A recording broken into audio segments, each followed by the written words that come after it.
Questo è un messaggio ET Alert, il sistema di allarme pubblico che una volta operativo invierà messaggi in tempo reale nelle aree interessate da gravi emergenze. ET Alert, questo è il nome della app che dal prossimo 21 settembre invierà un SMS a tutti i veneti. Il segnale è chiaro e univoco, arriverà l'SMS con un fischio, quindi con una nuova suoneria. Di cosa si tratta, Assessore Bottacini?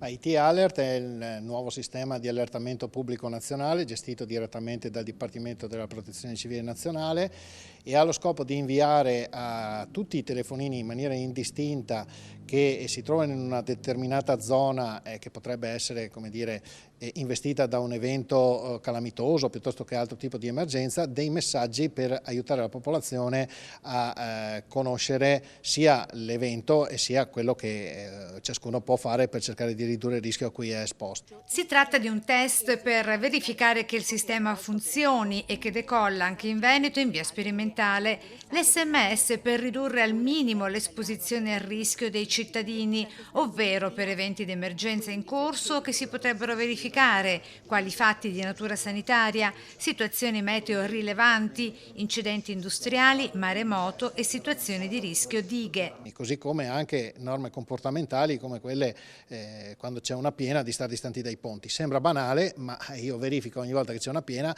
è pieno di persone che vanno sui ponti o sugli argini esponendosi a un rischio inutile. Quindi credo che sia uno strumento che può essere utile anche per creare e migliorare una cultura della sicurezza in ogni singolo cittadino.